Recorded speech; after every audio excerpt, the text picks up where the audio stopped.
Ya estamos en directo, pues bienvenidos, bienvenidas panas, sean a una transmisión más leyendo Tristes Trópicos de Levi Strauss.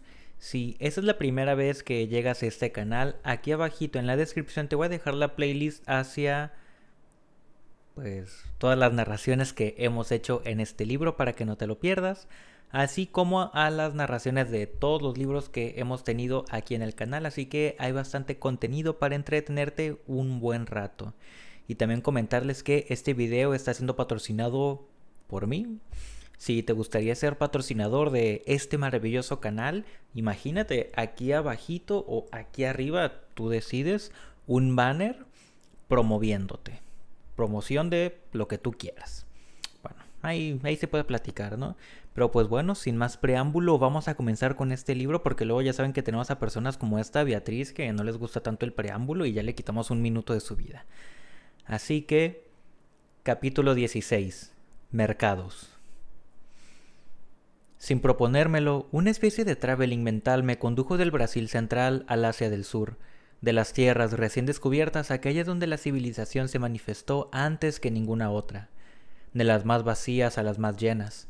Sí es cierto que Bengala está 3000 veces más poblada que el Mato Grosso o Goiás. Releyendo lo anterior, descubro que la diferencia es aún más profunda. Lo que yo tenía en cuenta en América en primer lugar eran parajes naturales o urbanos. En ambos casos, objetos definidos por sus formas, sus colores, sus estructuras particulares, que les confieren una existencia independiente de los seres vivos que los ocupan. En la India, esos grandes objetos han desaparecido, arruinados por la historia, reducidos a un polvo físico o humano que ha llegado a ser la única realidad. Allá donde en primer lugar veía cosas, aquí no advierto más que seres. Una sociología erosionada por la acción de los milenios se derrumba, deja lugar a una multitud de relaciones entre personas. Hasta tal punto se interpone la densidad humana entre el observador y un objeto que se desintegra. La expresión tan corriente allá para designar esa parte del mundo, el subcontinente, toma entonces sentido nuevo. Ya no significa simplemente una parte del continente asiático, sino que parece aplicarse a un mundo que merece apenas el nombre de continente. Hasta tal punto una desintegración llevada hasta el límite extremo de su ciclo ha destruido la estructura que antaño mantenía, en cuadros organizados, a algunos cientos de millones de partículas. Los hombres, hoy abandonados en una nada engendrada por la historia, convulsionados por las motivaciones más elementales del miedo, del sufrimiento y del hambre. En la América tropical, el hombre se halla disimulado ante todo por lo poco que se le encuentra, pero, aun allí donde se ha agrupado en núcleos más densos, los individuos permanecen presos, si así puede decirse, en el relieve aún muy marcado de su reciente agregación. Cualquiera que sea la pobreza de nivel de vida en el interior o aún en las ciudades, solo excepcionalmente baja hasta el punto de que se oiga gritar a los seres. Hasta tal punto resulta posible subsistir con pocas cosas en un suelo que el hombre ha empezado a asolar, y no en todas partes, hace tan solo 450 años. Pero en la India ya agrícola y manufacturera, desde hace 5000 o 10000 años, lo que flaquea son las bases mismas. Las selvas han desaparecido. A falta de bosques, para cocinar es necesario quemar un abono que de esa manera se sustrae a los campos. La tierra cultivable, lavada por las lluvias, huye hacia el mar. El ganado hambriento se reproduce con menos rapidez que los hombres y debe su supervivencia a que éstos prohíben alimentarse de él. Esta oposición radical entre los trópicos vacantes y los trópicos abarrotados puede ser admirablemente bien ejemplificada mediante una comparación de sus ferias y mercados. Tanto en el Brasil como en Bolivia o el Paraguay, esas grandes ocasiones de la vida colectiva sacan a luz un régimen de producción que hasta el momento había sido individual. Cada cesto refleja la originalidad de su titular, igual que en África. La vendedora ofrece al cliente los pequeños excedentes de su actividad doméstica. 2 huevos, un puñado de pimientos, un atado de hortalizas, otro de flores, 2 o 3 hileras de perlas hechas de granos salvajes, ojos de cabra, rojos punteados de negro, lágrimas de la Virgen, grises y lustrosas, recolectadas y enhebradas durante los ratos de ocio, una cesta o una cerámica, obra de la vendedora y algún antiguo talismán que prosigue allí un ciclo complicado de transacciones.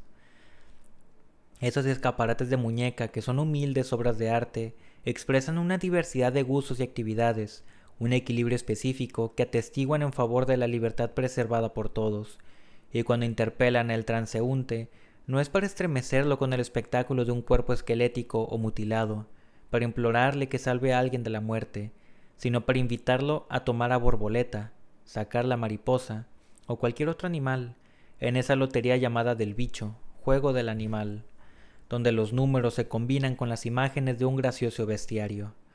Un bazar oriental puede conocerse completamente antes de ser visitado, salvo en dos cosas: la densidad humana y la de la suciedad. Ni la una ni la otra son imaginables. Se necesita experiencia para conocerlas, pues esta experiencia restituye de golpe una dimensión fundamental. En ese aire tachonado de negro por las moscas, en ese hormigueo, se reconoce un marco natural al hombre, aquel dentro del cual, desde Ur en Caldea hasta el París de Felipe el Hermoso, pasado por la Roma imperial, se iba segregando lentamente lo que llamamos civilización. He recorrido todos los mercados, en Calcuta, el nuevo y los viejos, el Bombay Bazar de Karachi, los de Delhi y los de Agra, Sadar y Kunari, Dhaka, que es una sucesión de suk donde viven familias agazapadas en los rincones de las tiendas y de los talleres, Riazuddin Bazar y Katungang en Chittagong. Todos los de las puertas de Lahore, Anarkali Bazar, Delhi, Shah, Almi, Akbari y Sadur, Dabgari, Sirki, Bahori, Gang, Kalan en Peshawar. En las ferias campesinas del paso de Jaibar a la frontera afgana y en la de Rangamati, en las puertas de Birmania, visité los mercados de frutas y legumbres, amontonamiento de berenjenas y cebollas rosadas, granadas reventadas en medio de un olor recalcitrante a guayabas, los de las floristas que enguirnaldan las rocas y el jazmín con oropeles y cabellos de ángel, las estanterías de los vendedores de frutas secas, montones descoloridos y morenos sobre un fondo de papel plateado. He mirado, he respirado las especias y los curry, pirámides de polvos rojos, anaranjados y amarillos, montañas de pimientos que irradiaban un olor picantísimo a damasco seco y a lavanda que casi hacía desfallecer de voluptuosidad. He visto a los asadores, a los hervideros de leche cuajada, a los fabricantes de hojaldre, non o chapati, a los vendedores de té o de limonada, a los comerciantes al por mayor de dátiles aglomerados en viscosos montículos de pulpa y de carozos que parecían las deyecciones de algún dinosaurio, a los pasteleros que más bien parecían vendedores de moscas pegadas en bandeja de pasta, a los caldereros que se oían a 100 metros de distancia por el sonoro fragor de sus masas, a los esteros y cordeleros con sus pajas rubias y verdes, a los sombrereros que disponen los conos dorados de los jaya, iguales a las mitras de los reyes sasánidas, entre las bandas de turbante. He contemplado las tiendas de textiles donde flotan las piezas recién teñidas de azul o de amarillo y los pañuelos de cuello color azafrán y rosado, tejidos en seda artificial al estilo de bujaba. A los ebanistas, a los escultores y a los que revisten de laca la madera de las camas, a los afiladores que tiraban del hilo de su piedra, la feria de la chatarra, aislada y desagradable, los vendedores de tabaco con sus pilas de hojas rubias que alternan con la maleza rojiza del tombac, cerca de los tubos de chilam dispuestos en forma de haces, los de sandalias, apiladas de asientos como botellas en una bodega, los de brazaletes, bangles, tripas de vidrio en tono azul y rosado que se hunden en todas direcciones, como salidas de un cuerpo destripado, los puestos de los alfareros donde se amontonan las vasijas de chilam, o bonglas y barnizadas, los jarros de arcilla misácea y otros pintados de pardo, blanco y rojo sobre un fondo de tierra descolorida con ornamentos vermiculares, los hornos de chilam ubicados en racimos como si fueran rosarios, los vendedores de harina que tamizan durante todo el día, los orfobres que pesan en balanzas pequeños fragmentos de tirillas de hoyo y cuyas vidrieras son menos centellantes que las de los hojalateros cercanos, los estampadores de tela que golpean los blancos algodones con un gesto liviano y monótono que deja una delicada impronta coloreada, los herreros al aire libre, universo bullente y ordenado, por debajo del cual se estremecen, como hojas de árbol agitadas por la brisa, las varas erizadas de los molinotes multicolores para los niños. Hasta en las regiones rústicas el espectáculo llega a ser igualmente conmovedor. Viajaba yo en un barco de motor por las costas de Bengala, en medio de Bulliganga, bordeado de bananeros y de palmares en torno de mezquitas de mayolica blanca que parecían flotar a ras del agua. Habíamos llegado a un islote para visitar un hat, mercado campesino, que nos llamó la atención a causa de 1 millar de barcas y de sampanes allí amarrados. Aunque no se viera ninguna casa, allí había una verdadera ciudad de un día, repleta de una multitud que se había instalado en el barro, en diferentes barrios, cada cual reservado a un cierto tipo de comercio: paddy, ganado, embarcaciones, varas de bambú, tablas, alfarería, telas, frutas, nueces de betel, nazas. En los brazos del río, la circulación era tan densa que esos podían tomarse por calles líquidas. Las vacas recién compradas se dejaban transportar en pie en las barcas, mientras desfilaban ante un paisaje que las contemplaba. Toda esta tierra tiene una extraordinaria dulzura. En ese verdor azulado por los jacintos, en el agua de los pantanos y de los ríos por donde pasan los sampanes, hay algo de apaciguante, de adormecedor. Con gusto uno se dejaría estar como los viejos muros de ladrillos rojos, desarticulados por los banyán. Pero al mismo tiempo esta dulzura es inquietante. El paisaje no es normal, hay demasiada agua. La inundación anual crea condiciones de existencia excepcionales, pues acarrea el fracaso de la producción de hortalizas y el de la pesca, tiempo de crecida, tiempo de miseria. Hasta el ganado se vuelve esquelético y muere. Los jacintos de agua no constituyen un forraje suficiente. Extraña humanidad que vive embebida en agua más que en aire y cuyos niños aprenden a utilizar su pequeño dinghy, casi al mismo tiempo que a caminar. Lugar donde en tiempo de crecida, a falta de otro combustible, el yute seco macerado y desfibrado se vende a 250 francos, las 200 ramas, a gentes que ganan menos de 3.000 francos por mes. Sin embargo, era necesario penetrar en las aldeas para comprender la situación trágica de esos pueblos a quienes la costumbre, el estilo de alojamiento y el género de vida aproximan a los más primitivos, pero cuyos mercados son tan complicados como los de una gran tienda. Hace apenas un siglo sus esqueletos cubrían los campos, en su mayor parte tejedores. Habían sido llevados al hambre y a la muerte por la prohibición de ejercer su oficio tradicional, impuesta por el colonizador con el fin de abrir un mercado a los algodones de Manchester. Hoy, cada pulgada de tierra cultivable, aunque permanece inundada durante la mitad del año, se dedica al cultivo del yute que directamente o previo macerado en las fábricas de Narayangang y de Calcuta parte para Europa y América. Así, de otra manera no menos arbitraria que la precedente, esos campesinos analfabetos y semidesnudos dependen de las fluctuaciones del mercado mundial para su alimentación cotidiana. Si bien pescan, el arroz del que se alimentan es casi enteramente importado, y para completar la magra renta de los cultivos, ya que solo una minoría es propietaria, dedican sus días a industrias lastimosas. Demra es una aldea casi lacustre, pues la red de taludes emergentes que agrupan las chozas en los bosquecillos se halla en un estado muy precario. He visto a la población, incluyendo a los niños de corta edad, ocupada desde el alba en tejer a mano esas gasas de muselina que antaño hicieron célebre a Daca.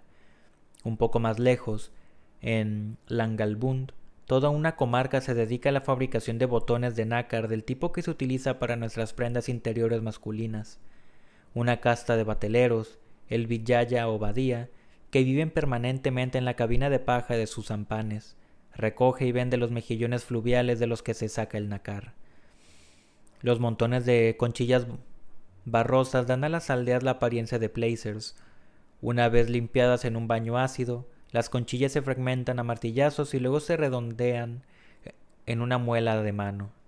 Después, cada disco se ubica sobre un soporte para ser trabajado con ayuda de un trozo de lima mellada. Inserta en un taladro de madera que se maneja con un arco.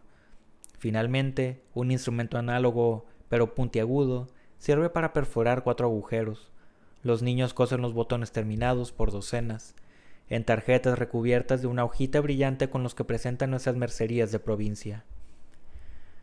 Antes de las grandes transformaciones políticas que fueron resultado de la independencia de los países asiáticos, esa industria modesta, que abastecía el mercado indio y a las islas del Pacífico, proporcionaba medios de subsistencia a los trabajadores, a pesar de la explotación de que eran objeto, y aún lo son, por parte de esa clase de usureros y de intermediarios, los Mahaján, que suministran la materia prima y los productos de transformación.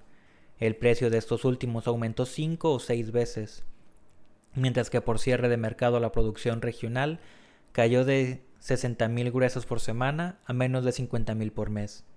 En fin, en el mismo tiempo, el precio pagado al productor bajó en un 75%. Casi de la noche a la mañana, 50.000 personas comprobaron que una renta que ya era irrisoria se había reducido a su centésima parte. Ocurre que a pesar de formas de vida primitiva, la cifra de la población, el volumen de la producción y el aspecto del producto terminado no permiten hablar de verdadera artesanía.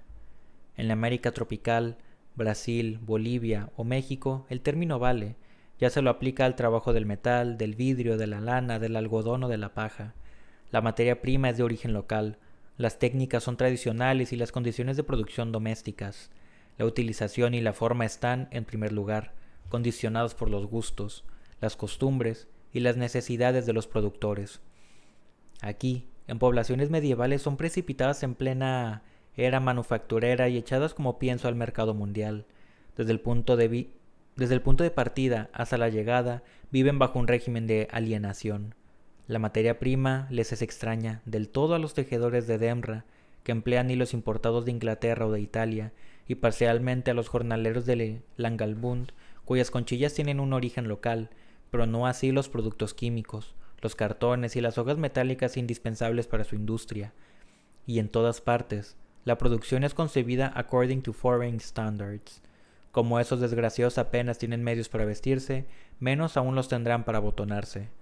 Bajo las verdes campiñas y los canales apacibles bordeados de chozas, el rostro horrible de la fábrica aparece en una especie de filigrana, como si la evolución histórica y económica hubiera conseguido fijar y superponer sus fases más trágicas a expensas de esas lastimosas víctimas, carencias y epidemias medievales, explotación frenética como a principios de la era industrial, desocupación y especulación del capitalismo moderno.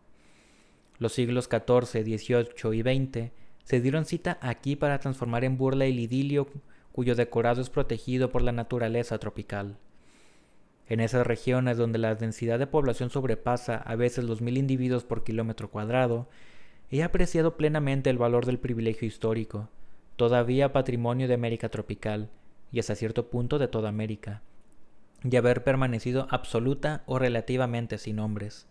La libertad no es ni una invención jurídica ni un tesoro filosófico, propiedad cara de civilizaciones más válidas que otras porque sólo ellas podrían producirla o preservarla, sino que resulta de una relación objetiva entre el individuo y el espacio que éste ocupa, entre el consumidor y los recursos de que dispone. Además, no es seguro que esto compense a aquellos de que una sociedad rica pero demasiado densa no se envenene con esta densidad, como esos parásitos de la harina que exterminan a distancia con sus toxinas, aún antes de que la materia nutritiva les falte. Se necesita mucha ingenuidad o mucha mala fe para pensar que los hombres eligen sus creencias independientemente de su condición. Lejos de que los sistemas políticos determinen la forma de existencia social, son esas las que dan un sentido a las ideologías que las expresan. Esos signos solo constituyen un lenguaje en presencia de los objetos a los cuales se refieren. En este momento, el malentendido entre Occidente y Oriente es en primer lugar semántico. Las fórmulas que propalamos allá implican significados ausentes o diferentes. Por el contrario, si fuera posible que las cosas cambiaran, poco importaría a sus víctimas que eso fuera dentro de marcos que nosotros juzgaríamos insoportables. Si llegara el trabajo forzado, a la alimentación racionada y al pensamiento dirigido, no se sentirían transformar en esclavos, ya que ese sería para ellos el medio histórico de obtener trabajo, comida y de gozar de una vida intelectual. Modalidades que nos parecen privativas se reabsorberían ante la evidencia de una realidad ofrecida pero rechazada, hasta ahora, en nombre de su apariencia por nosotros mismos. Más allá de los remedios políticos y económicos que pudieran concebirse, el problema que plantea la confrontación de Asia y América tropicales sigue siendo el de la multiplicación humana en un espacio limitado. ¿Cómo olvidar que, con respecto a esto, Europa ocupa una posición intermedia entre los dos mundos? La India se empeñó en resolver este problema del número hace unos 3000 años, buscando un medio de transformar la cantidad en calidad por medio del sistema de castas, o sea, de diferenciar los grupos humanos para permitirles vivir unos junto a otros, y hasta había concebido el problema en términos más amplios extendiéndolo más allá del hombre a todas las formas de la vida. La regla vegetariana está inspirada en la misma preocupación que el régimen de las castas, o sea, impedir que los grupos sociales y las especies animales invadan entre sí las jurisdicciones que les son propias, reservar a cada uno de ellos la libertad que le pertenezca gracias a la renuncia, por parte de los otros, a ejercer una libertad antagónica. Para el hombre es trágico que esta gran experiencia haya fracasado, quiero decir, que en el curso de la historia de las castas no hayan conseguido alcanzar un estado en el que fueran iguales por el hecho de ser diferentes, igual en el sentido de que hubieran sido inconmensurables, y que se haya introducido entre ellas esa dosis pérfida de homogeneidad que permitía la comparación y por lo tanto la creación de una jerarquía. Pues si los hombres pueden llegar a coexistir a condición de reconocerse todos en tanto como hombres, pero de otro modo, también lo pueden rehusándose los unos a los otros un grado comparable de humanidad y por lo tanto subordinándose. Ese gran descalabro de la India lleva consigo una enseñanza. Cuando una sociedad llega a ser demasiado numerosa, a pesar del genio de sus pensadores, solo se perpetúa segregando servidumbre. Cuando los hombres comienzan a sentir que les falta lugar en sus espacios geográfico, social y mental, corren el peligro de verse seducidos por una solución simple: rehusar la calidad humana a una parte de la especie. Por algunas décadas, el resto estará otra vez a sus anchas. Luego será necesario proceder a una nueva expulsión. A la luz de estos hechos, los acontecimientos de los que Europa ha sido teatro desde hace 20 años, como resumen de un siglo durante el cual su cifra de población se ha duplicado, ya no pueden aparecérsele como el resultado de la aberración de un pueblo, de una doctrina o de un grupo de hombres. Más bien veo en ello el signo anunciador de una evolución hacia el mundo concluso, cuya experiencia fue hecha por Asia del Sur 1 milenio o 2 antes que nosotros, y de la cual, a menos que interfieran importantes decisiones, quizá no lleguemos a librarnos. Pues esta desvalorización sistemática del hombre por el hombre se va extendiendo, y sería muy hipócrita e inconsciente descartar el problema con la excusa de una contaminación momentánea. Lo que me espanta de Asia es la imagen de nuestro futuro, que ella anticipa. Con la América India, amo el reflejo, también allí fugitivo de una época en que la especie era a la medida de su universo, y donde persistía una relación válida entre el ejercicio de la libertad y sus signos. Bueno, con esto ya llegamos a quinta parte, Cadubeo. Capítulo 17. Paraná. Acampantes, haced alto en Paraná, o mejor no, absteneos. Reservad para los últimos parajes de Europa vuestros desperdicios, vuestros frascos irrompibles y vuestras latas de conservas despanzurradas. Extended por la tierra la herrumbre de vuestras carpas, pero más allá de la franja pionera, y hasta que expire el tan corto plazo que nos separa de su destrucción definitiva. Respetad los azotados torrentes de espuma nueva que bajan saltando por los escalones excavados en los flancos violetas de los basaltos. No oyéis las espumas volcánicas de agria frescura. Titubeen vuestros pasos en el umbra de las praderas deshabitadas y de la gran selva húmeda de coníferas que rompe el trabazón de las lianas y de los helechos para elevar el cielo formas inversas a las de nuestros abetos, no conos afilados en la cima, sino al contrario, regularidad vegetal que encantaría a Baudelaire, bandejas hexagonales de ramas escalonadas alrededor de un tronco, ensanchándose hasta la última que se abre en una gigantesca umbela.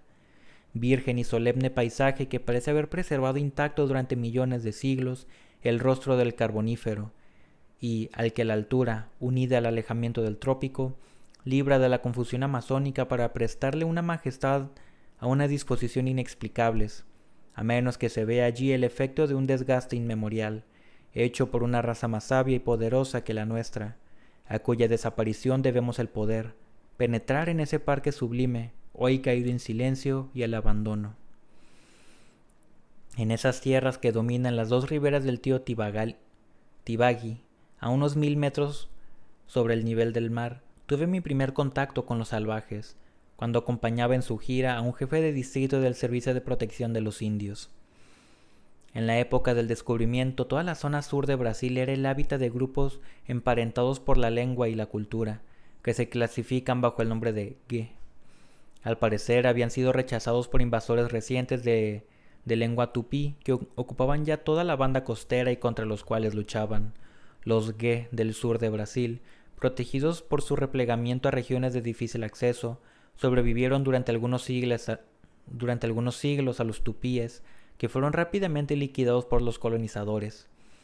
En las selvas de los estados meridionales, Paraná y Santa Catarina, algunas pequeñas bandas salvajes sobrevivieron hasta el siglo XX, quizás algunas subsistieron hasta 1935, pero tan ferozmente perseguidas en el curso de los 100 últimos años que se hicieron invisibles. Sin embargo, la mayor parte de ellas fue reducida y fijada en varios centros por el gobierno brasileño alrededor de 1914. Al principio se esforzaron por integrarlos a la vida moderna.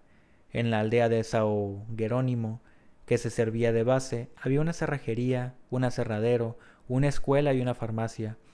El puesto recibía herramientas regularmente, hachas, cuchillos, clavos. Se distribuían vestidos y mantas.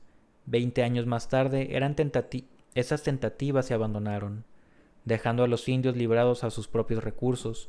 El servicio de protección daba testimonio de la indiferencia que le demostraban los poderes públicos. Luego volvió a tener cierta autoridad. Sin habérselo propuesto, se vio de esa manera obligado a probar otro método, que incitaba a los indígenas a encontrar alguna iniciativa y los obligaba a retomar su propia dirección. De su efímera experiencia de civilización, los indígenas solo conservaron sus vestidos brasileños, el hacha, el cuchillo y la aguja de coser. El resto fue un fracaso. Si les construyeron casas y vivían fuera, se intentó fijarlos en aldeas y continuaron nómadas. Rompían las camas para hacer fuego y se acostaban en el suelo. Las vacas que el gobierno había enviado vagaban a la aventura, en manadas, y ellos rechazaban con asco su carne y su leche. Los morteros de madera movidos mecánicamente por medio de un recipiente fijado a un brazo de palanca que se llenaba y se vaciaba alternativamente, dispositivo frecuente en el Brasil donde se le conoce con el nombre de monjolo, y que seguramente los portugueses importaron de Oriente, se pudrían, inútiles, ya que la práctica general seguía siendo el triturado a mano. Así pues, con gran pena de mi parte, los indios de Tibagi no eran enteramente verdaderos indios, ni sobre todo salvajes, pero despojando de su poesía la imagen ingenua que el etnógrafo principiante se forma de sus experiencias futuras, me daban una lección de prudencia y objetividad. Al encontrarlos menos intactos de lo que esperaba, me daría cuenta de que encerraban mucho más misterio de lo que su apariencia exterior dejaba suponer. Ilustraban plenamente esa situación sociológica, que cada vez es más exclusiva del observador de la segunda mitad del siglo XX, de primitivos, a quienes la civilización les fuera impuesta con violencia y de quienes, una vez superado el temor del peligro que se les suponía representar, aquella se había desinteresado por completo. Su cultura, constituida por una parte por antiguas tradiciones que resistieron la influencia de los blancos, como la práctica del limado y de las incrustaciones dentarias, tan frecuente aún entre ellos, y por otra parte de elementos de la civilización moderna, constituía un conjunto original cuyo estudio, por más que careciera de rasgos pintorescos, no me ubicaba, sin embargo, frente a una escuela menos válida que la de los puros indios que abordaría ulteriormente. Pero en primer lugar, desde esos indios se encontraban librados a sus propios recursos, asistíamos a un extraño trastorno del equilibrio superficial entre cultura moderna y cultura primitiva. Reaparecían antiguos modos de vida o técnicas tradicionales surgidas de un pasado cuya viviente proximidad hubiera sido un error olvidar. ¿De dónde provienen esos morteros de piedra admirablemente pulidos que encontré en las casas indias mezclados con platos enlosados, cucharas baratas y a veces hasta restos esqueléticos de una máquina de coser? Intercambios comerciales, en el silencio de la selva, con esas poblaciones de la misma raza pero salvajes, cuya actividad belicosa hacía que ciertas regiones del Paraná estuvieran prohibidas a los rozadores. Para contestar habría que conocer exactamente la odisea de ese viejo indio bravo que por entonces se había retirado a la colonia del gobierno. Esos objetos que nos dejan pensativos subsisten en las tribus como testigos de una época en la que el indio no conocía ni casa, ni vestidos, ni utensilios metálicos.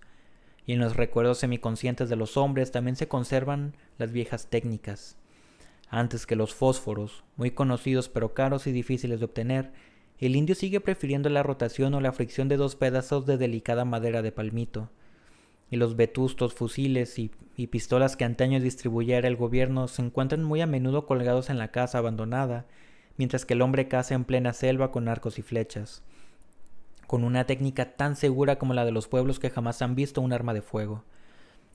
Así, los antiguos géneros de vida, apenas recubiertos por los esfuerzos oficiales, se abren nuevamente camino con la misma lentitud y la misma certidumbre que esas filas de indios que surcan los senderos minúsculos de la selva mientras los techos se van hundiendo en las aldeas abandonadas.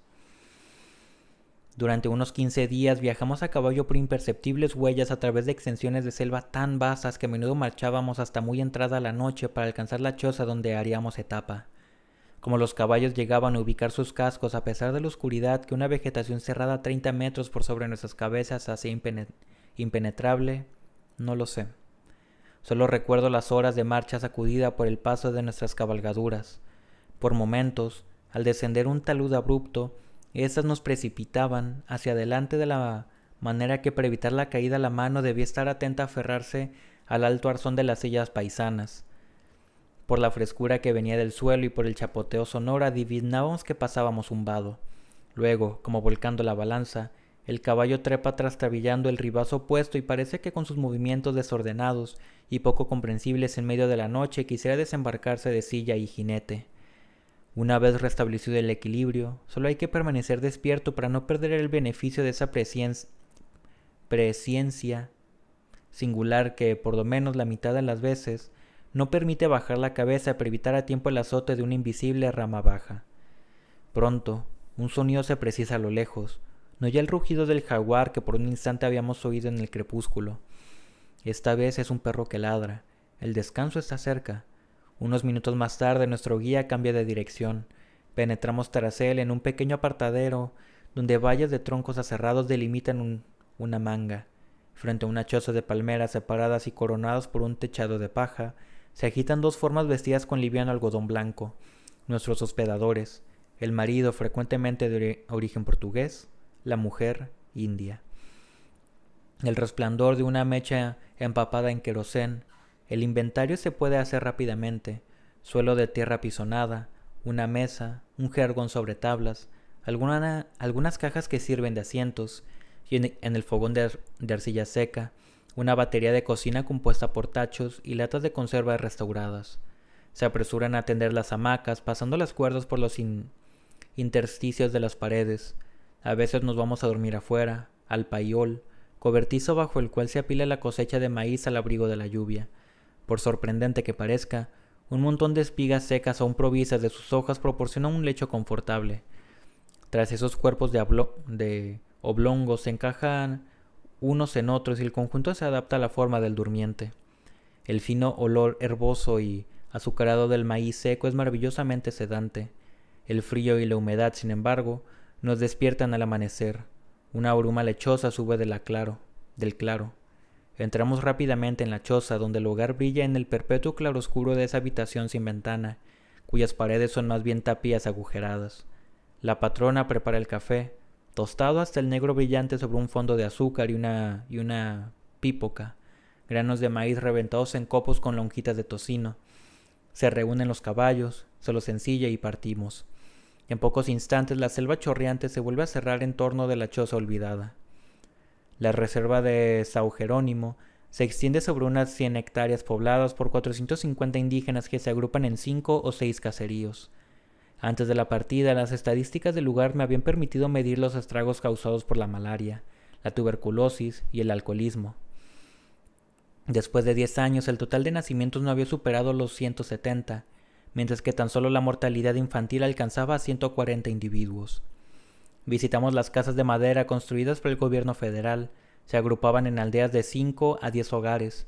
A orillas de los cursos de agua, vimos aquellas más aisladas que de vez en cuando construyen los indios, una empalizada cuadrada de troncos de palmitos, ensamblados en lianas y cubiertos por un techo de hojas atado a la pared por las 4 esquinas.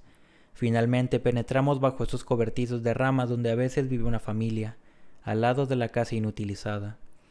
Los habitantes están reunidos junto a un fuego que brilla día y noche. Los hombres generalmente van vestidos con una camisa harapienta y unos viejos pantalones. Las mujeres con un vestido de algodón directamente sobre el cuerpo, o a veces con una simple manta arrollada bajo las axilas. Los niños completamente desnudos. Todos llevan, como nosotros durante el viaje, amplios sombreros de paja, su única industria y su único recurso. En ambos sexos y en todas las edades es patente el tipo mongólico: estatura pequeña, cara ancha y aplastada, pómulos prominentes, ojos viridados, piel amarilla, cabello negro y lacio, que las mujeres llevan indistintamente largo o corto, vello ralo que a menudo falta. Habitan solo una pieza. Allí comen a cualquier hora las batatas asadas bajo la ceniza que toman con largas pinzas de bambú. Duermen sobre un delgado jerjón de helechos o sobre una estera de paja de maíz, con los pies dirigidos hacia el fuego. En medio de la noche, las pocas brasas que subsisten y la pared de troncos mal unidos constituyen una débil defensa contra el frío glacial a 1000 metros de altura. Las casas construidas por los indios se reducen a este cuarto único, pero en las del gobierno también se utiliza una sola pieza. Y allí, a ras del suelo, está toda la riqueza del indio en exposición, en un desorden que escandaliza a nuestros guías, caboclos del Sertao vecino, y donde apenas se distinguen los objetos de origen brasileño de fabricación local. Entre los primeros se encuentran generalmente una hacha, cuchillos, platos enlosados y recipientes metálicos, trapos, aguja e hilo de coser, a veces algunas botellas y hasta un paraguas. El mobiliario también es rudimentario, algunos banquillos bajos de madera, de origen guaraní, también empleados de los caboclos, canastas de todos los tamaños y usos, que ilustran la técnica de enredado en marquetería, tan frecuente en América del Sur. Tamisas de harina, mortero de madera, masas de madera o de piedra, alguna alfarería. En fin, una cantidad prodigiosa de recipientes de formas y unos diversos hechos de abobra, calabaza vaciada y desecada. Cuánta dificultad para procurarse uno cualquiera de esos pobres objetos. La previa distribución de nuestros anillos, collares y broches de abalorios a toda la familia a veces es insuficiente para establecer el indispensable contacto amistoso. El ofrecimiento de una cantidad de muréis en desproporción monstruosa con la indigencia del cachivache suele dejar indiferente al propietario. Él no puede. Si el objeto fuera de su fabricación, lo daría de buen grado, pero él mismo se lo compró hace mucho a una vieja que es la única que sabe hacer ese tipo de cosas. Si nos lo da, ¿cómo lo reemplazará? La vieja, por supuesto, nunca se encuentra allí. ¿Dónde? No lo sabe. Gesto vago. En la selva. Por otra parte, ¿qué valor tienen nuestros muréis para ese viejo indio que tiembla de fiebre a 100 kilómetros del más próximo almacén de los blancos? Uno se avergüenza de arrancar a estos hombres tan desposeídos un pequeño utensilio cuya pérdida constituiría una irreparable merma. Pero a menudo el cuento es otro. Esa india. ¿Quiere venderme esta vasija? Por cierto, quiere, desgraciadamente, no es de ella. ¿De quién entonces? Silencio. ¿De su marido? No. ¿De su hermano? Tampoco. ¿De su hijo? Basta, es de la nietecita. La nietecita es inevitablemente la dueña de todos los objetos que queremos comprar. La observamos. Tiene 3 o 4 años, acurrucada cerca del fuego, completamente absorbida por el anillo que hace un momento deslicé en su dedo. Y entonces son las largas negociaciones con la señorita, en las cuales los padres no participan para nada. Un anillo y 500 reis la dejan indiferente, un prendedor y 400 reis la deciden. Los Caingang cultivan un poco la tierra, pero la pesca, la caza y la recolección constituyen sus ocupaciones esenciales. Los métodos de pesca imitan tan pobremente la de los blancos que su eficiencia es necesariamente débil. Una rama flexible, un anzuelo brasileño frijado con un poco de resina a la punta de un hilo, a veces un simple trapo a guisa de red. La caza y la recolección rigen esa vida nómada de la selva donde por semanas enteras las familias desaparecen, donde nadie las ha seguidas a sus retiros secretos y en sus itinerarios complicados. A veces, en un recodo del camino, hemos encontrado un pequeño grupo que salía de la selva para desaparecer en ella inmediatamente. Los hombres van a la cabeza, armados del bodoque. arco usado para lanzar proyectiles de arcilla en la caza de pájaros, con el carcaj de cestería que sostienen con una bandolera. Lo siguen las mujeres cargadas, por medio de una faja de tejido o una ancha correa de corteza apoyada sobre la frente, con toda la fortuna familiar. Así viajan niños y objetos domésticos. Cambiamos unas pocas palabras, nosotros reteniendo los caballos, ellos retardando apenas a su paso, y la selva reencuentra su silencio. Solo sabemos que la próxima casa estará, como tantas otras, vacía. ¿Por cuánto tiempo? Esta vida nómada puede durar días o semanas. La estación de la caza y la de los frutos, jacuticaba, naranja y lima, provocan desplazamientos masivos de toda la población. ¿Cuáles son sus abrigos en la espesura? ¿En qué escondites vuelven a encontrar sus arcos y sus flechas de los que solo se ven casualmente ejemplares olvidados en algún rincón de la casa? ¿Con qué tradiciones se enlazan? ¿Con qué ritos? ¿Con qué creencias? La huerta ocupa el último lugar en esta economía primitiva. En plena selva se atraviesan a veces los desmontes indígenas. Un pobre tapiz verde ocupa algunas decenas de metros cuadrados entre las altas murallas de los árboles, bananeros, batatas, mandioca y maíz. El grano es primeramente secado al fuego y después aplastado en el mortero por las mujeres que trabajan solas o de a dos. La harina se come directamente o se mezcla con grasa para que se forme una masa compacta. A esta comida se agregan las habas negras. La caza y el cerdo semidoméstico proporcionan la carne. Esta se asa siempre sobre el fuego, ensartada en una rama. Hay que mencionar también los coro, larvas pálidas que pululan en ciertos troncos de árboles en putrefacción. Los indios, humillados por las burlas de los blancos, ya no confiesan su predilección por esos bichos y se privan rigurosamente de comerlos. Basta con recorrer la selva para ver en la tierra la huella de un gran pinheiro de 20 o 30 metros de largo abatido por la tormenta, despedazado, reducido al estado de espectro de árbol. Los buscadores de coro pasaron por allí, y cuando se trata de improviso en una casa india se alcanza a ver, antes de que una mano rápida puede disimularla, una copa rebosante de la preciosa golosina. Tampoco es fácil asistir a la exacción de los coro. Meditamos largamente nuestro plan, como conspiradores. Un indio afiebrado y solo en una aldea abandonada parece una presa fácil. Le ponemos el hacha en la mano, lo sacudimos, lo empujamos. Trabajo inútil, parece no saber nada de eso que pretendemos de él. ¿Será un nuevo fracaso? Tanto peor. Lanzamos nuestro último argumento. Queremos comer coro. Conseguimos arrastrar a la víctima hasta un tronco. Un hachazo hambre en millares de canales huecos en lo más profundo del bosque. En cada uno de ellos un gordo animal color crema, muy semejante al gusano de seda. Ahora hay que decidirse. Bajo la mirada impasible del indio decapito mi presa. Del cuerpo sale una grasa blanquecina, que pruebo no sin titubear. Tiene la consistencia y la delicadeza de la manteca y el sabor de la leche de coco. Y con esto llegamos al fin de este capítulo 17. Yo creo que por el momento lo vamos a dejar hasta aquí. A ver si más en la tarde me animo y nos aventamos ahí otra lectura de este libro. Pero pues bueno, ya sabes, si te está gustando esta lectura, que no se te pase de dejar ese like, suscribirte para que no te pierdas las siguientes narraciones, así como compartirlo con otras personas que tú creas les puedas gustar esta lectura. Así que nada, nos estaremos viendo en otro directo. Adiós.